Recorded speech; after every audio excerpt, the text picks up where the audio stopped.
Okay, so this is the story of a brother and a sister. So the brother is the youngest, and his name is Patrick, and he is a drawing artist. Like he keeps to himself. He draws in a corner. He's very almost mute. He just draws and draws and draws all day long. And then you have his sister, Miriam, and she is the eldest of 2 years, and she's very outspoken. She shines well, she behaves well in society.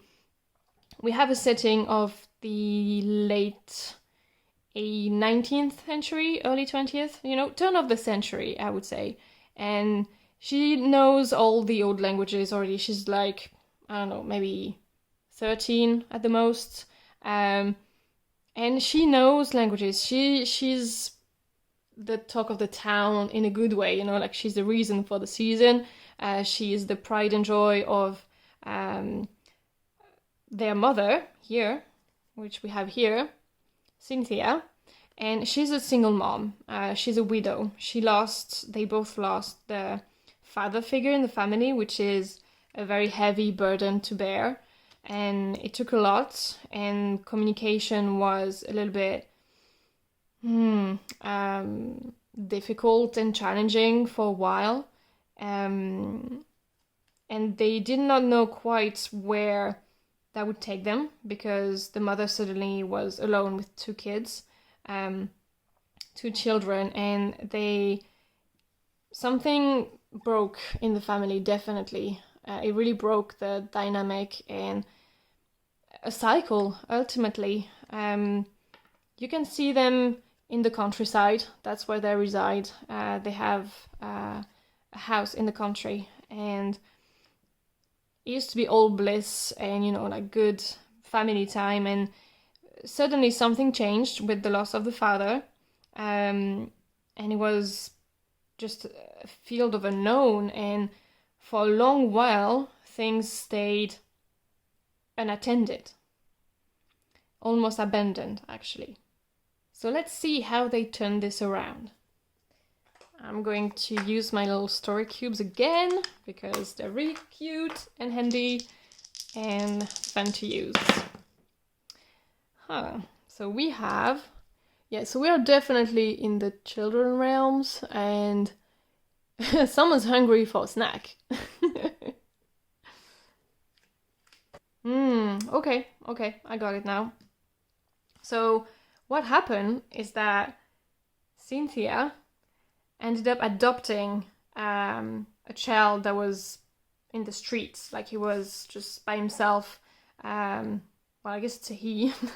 And he was trying to, like, make ends meet, and, he was just starving in the street, and he was trying to find someone to play with, and he was just trying to belong somewhere. And she took him in. She adopted this kid. Let's find out a little more about this little guy. He's older, I hear, than the two. So she's 13. I would say that he would be maybe 16, like he was older, and even though he wanted to play with other kids, it just basically, that meant that he just wanted to belong somewhere, like be part of a family. Okay, so we have this little scenery here, scene. And the way I received this is that we're given sort of the backstory of this young lad, which I want to call Ian for some reason. So we have Patrick, Miriam, and Ian. Perhaps just like that, maybe we are, just taking a guess, maybe somewhere, I don't know, Ireland or Scotland, maybe. Let me know which one. I don't mind. I love them both. And this is sort of where it's coming from, like he had a big sister, and that was their mother, and they were separated because she was poor, and he lost track of his sister, and he got he ended up in an orphanage, and eventually when he was 15 he got kicked out because he didn't need to be tended for anymore. So he was just by himself, and so it was for about like a couple of years until he ran into Cynthia. And their meeting was simply, he was, let's see, actually I don't know, okay, I'm gonna use my last two ammunitions here to figure out how Ian and Cynthia met. Okay, so yeah, so this is what I was sort of feeling. Okay, I know. So it's kind of a classic case where he tried to steal from her while she was, looking away or, in the market, and she was distracted, and so he tried to steal from her. But she caught him, and she took pity of him, and she wanted to, I don't know, I guess she had a void to fill in her family, and she saw in Ian a way to fill that void, and start anew, and, I don't know, bring a new sort of man in the family, even though he was still very young. And this is where this little figure comes in, because she had a choice to make, and she could have just let Ian on the street, but she decided to take him in. And oddly enough, unlike other stories you may hear here and there, it wasn't a war between Patrick, Miriam, and Ian.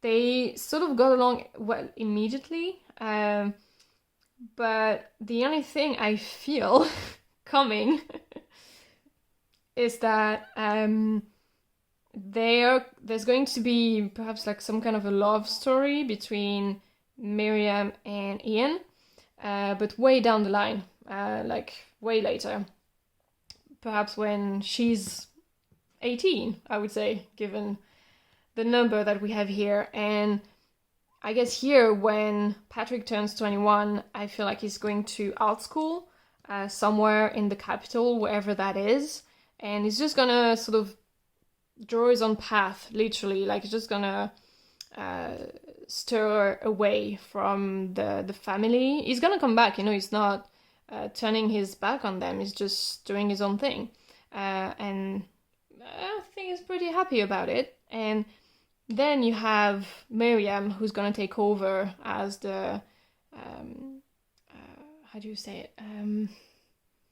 The feminine figure in the family once her mother ages, And Miriam doesn't seem to have any big ambitions. She just wants to be a good daughter and tend to her family and maintain the legacy and the patrimony of the family, and just, keep the family home, all that jazz. And this is where Ian comes in, and I think they end up marrying, in the way I hear that story going. But we will see, I guess, because we are already running out of time. I don't want to make the videos too long, otherwise I'm losing you guys in the viewers. So we can split it, and we can have the sequel, if you want, if you're interested, if you want the sequel to this, if you want to know how it goes down further down the line between Miriam and Ian, and how this family patches itself back together. Leave a like or leave a comment, something along those lines. You know the tricks, you know the tricks.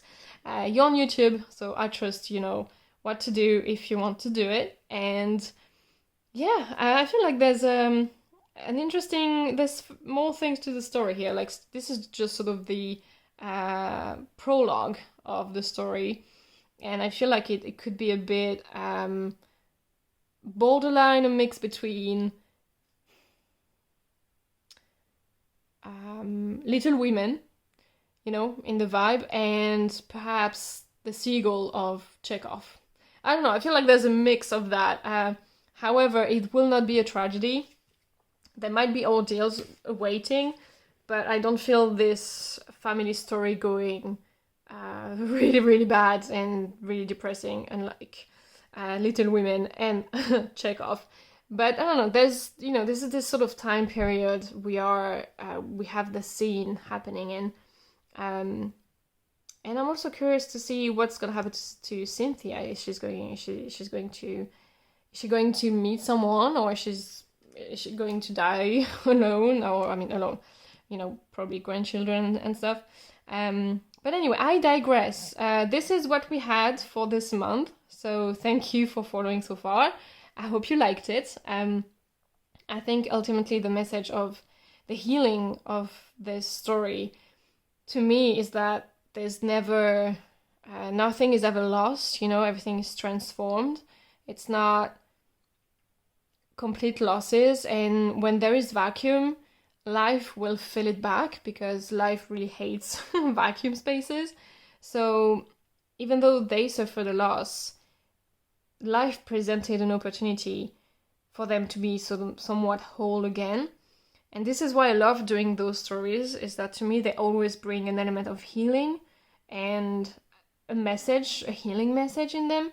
And perhaps also you found, I don't know, you clocked something that give you a personal message to yourself. Like perhaps you were waiting for a sign, and perhaps, I don't know, the sun is, or perhaps even my little bell here is a message, or I don't know, this lady. I don't know. Let me know in the comment, actually. I want to know if any of these have an element of, a message personal to you beyond the story itself.